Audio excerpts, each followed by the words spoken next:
लाख रुपया ऐसा कुछ बता। 30 लाख। आओ झटनी के बड़ो ले आवे, हम तो फ्री में बता देता।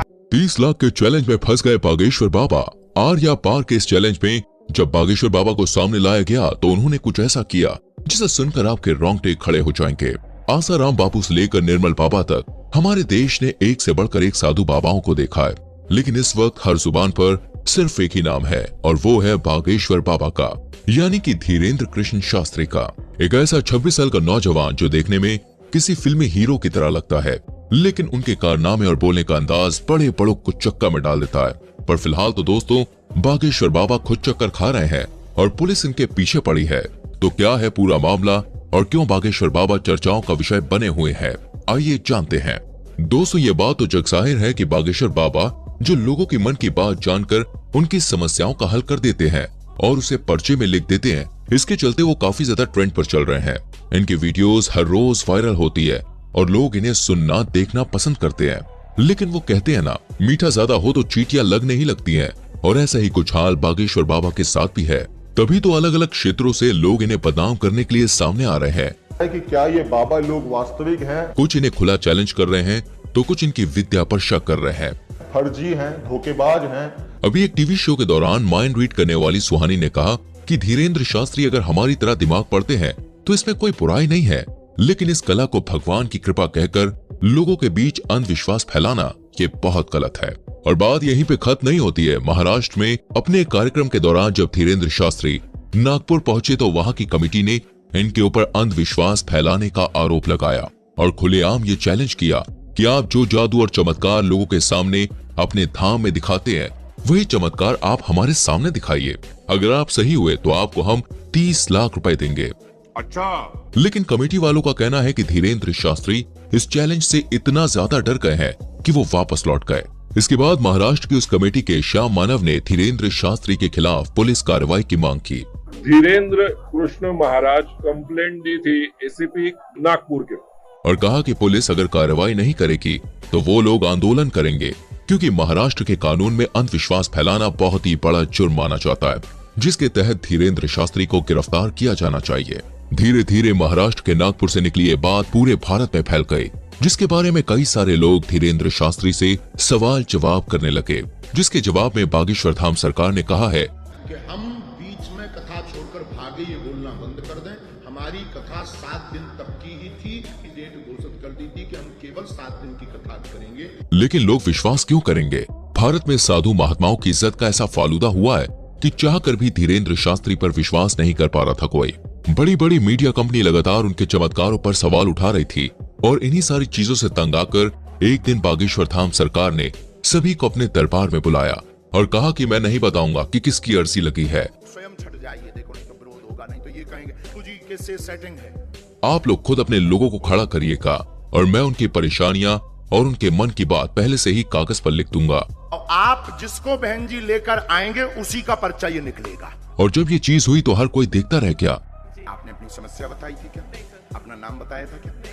क्योंकि बागेश्वर धाम सरकार ने वाकई में सारी सच्चाई पहले से ही लिख रखी थी। बिल्कुल सही है, बिल्कुल सही। किसी को यहाँ बताया था? नहीं, मैंने ये सब कुछ देखने के बाद लोगों की बोलती बंद हो गई, लेकिन बागेश्वर धाम सरकार के ऊपर उठने वाले सवालों का सिलसिला अभी खत्म नहीं हुआ। इनकी कही हर एक बात को लोग विवाद बनाकर खड़ा कर देते हैं, और ये बात सच भी है।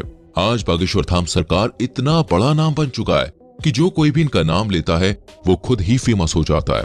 बड़े बड़े न्यूज चैनल घंटों केवल इन्हीं के बारे में बात करते हैं और लोग बड़े मजे से सुनना देखना पसंद करते हैं। अभी कुछ समय पहले जब बागेश्वर धाम सरकार ने बुलडोजर चलवाने की बात कही थी, तब भी काफी ज्यादा कंट्रोवर्सीज खड़ी हुई थी, जिसके बारे में एक इंटरव्यू में जब धीरेन्द्र शास्त्री से पूछा गया तो उन्होंने बड़े साफ शब्दों में कहा कि धर्म और ईश्वर उनके माता पिता के समान है, और अगर कोई उनके माता पिता पर पत्थर मारेगा तो वो भी शांत नहीं रहेंगे।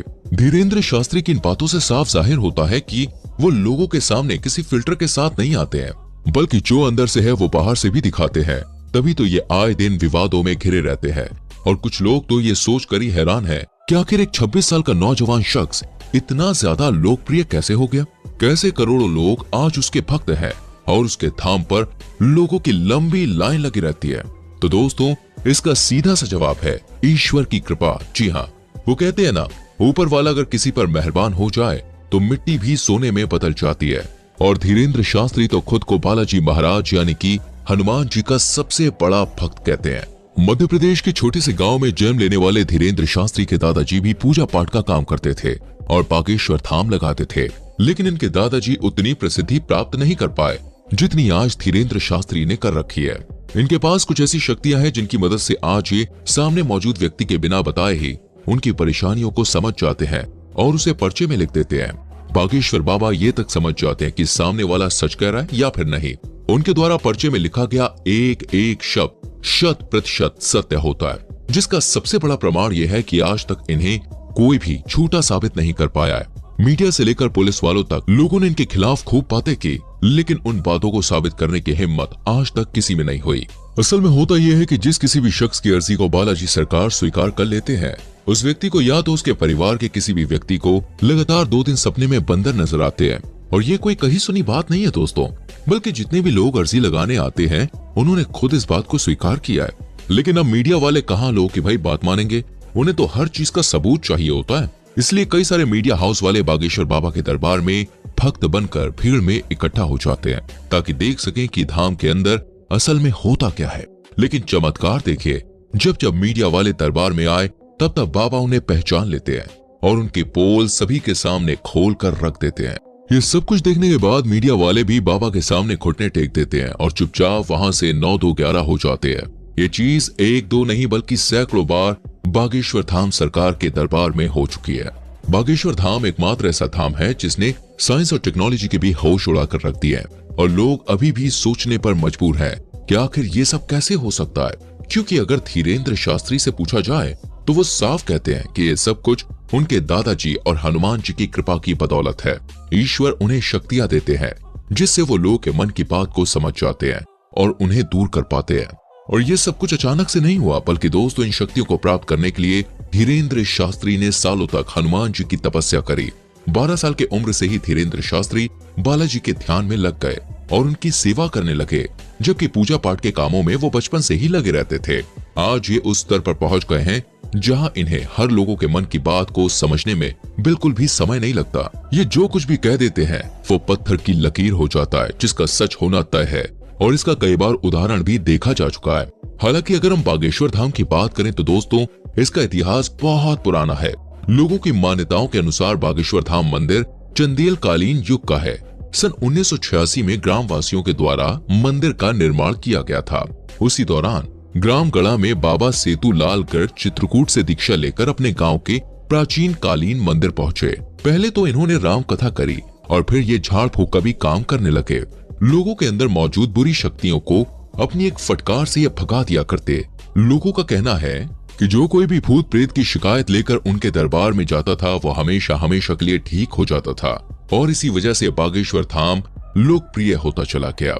और आज बागेश्वर धाम के प्रमुख कथावाचक धीरेन्द्र कृष्ण गर्ग, जो बहुत लंबे समय से झाड़ फूक और कथाएं कर रहे हैं, अब सोशल मीडिया के दौर में इनकी लोकप्रियता बहुत बढ़ रही है। तभी तो लोग इन्हें बागेश्वर महाराज के साथ साथ चमत्कारी महाराज के नाम से भी जानते हैं।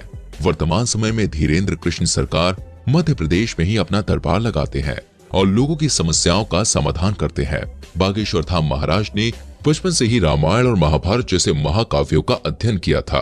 अपने दादाजी के साथ पूजा पाठ करने के अलावा इन्होंने वृंदावन में भी काफी लंबा समय गुजारा है। साथ ही साथ उन्होंने अपनी प्रारंभिक पढ़ाई को भी पूरा किया है।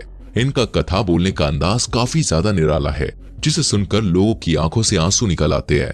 लेकिन हर मंगलवार को लगने वाला दिव्य दरबार सबसे ज्यादा प्रसिद्ध है। बाकी आपका इनके बारे में क्या विचार है, कमेंट में हमें जरूर बताएं। इस तरह की वीडियोस लगातार देखते रहने के लिए चैनल को सब्सक्राइब करके बेल आइकॉन प्रेस करें, जिससे आने वाली वीडियोस आपसे मिस ना हो।